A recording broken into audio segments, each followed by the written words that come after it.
উত্তরপ্রদেশের লখিমপুরের নিহত 4 কৃষক ও সাংবাদিককে তাদের মৃত্যুবার্ষিকীতে স্মরণ করা হয় বৃহস্পতিবার। এদিন সারা ভারত কৃষক সভা রাজ্য কমিটির উদ্যোগে শহীদ বেদিতে ফুল মালা দিয়ে শ্রদ্ধা জানান সবাই। উপস্থিত ছিলেন সারা ভারত কৃষক সভার নেতা পবিত্র কর, রতন দাস প্রমুখ। পরে কেন্দ্র এবং রাজ্য সরকারের বিরুদ্ধে সমালোচনা করেন পবিত্র কর। 2020 ডিসেম্বর থেকে 2021 ডিসেম্বর পর্যন্ত 384 দিন ডিসেম্বর আগে হয়েছিল সারা দেশে 3টি কৃষক আন্দোলন আইন, যেটা কালা আইন হিসেবে চিহ্নিত,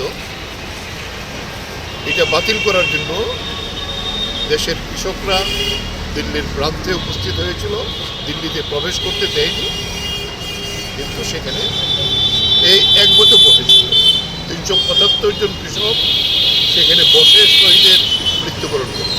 তাই আমরা এই 3রা অক্টোবর এই যে 4 জন কৃষক এবং একজন সাংবাদিক বন্ধু এই আন্দোলনে অংশগ্রহণ করার জন্য নিহত হয়েছিলেন, তাদের স্মরণে গোটা দেশে সারা ভারত কৃষক সভা, সংযুক্ত কিষাণ মোর্চা আমরা এই শহীদ দিবস পালন করেছি।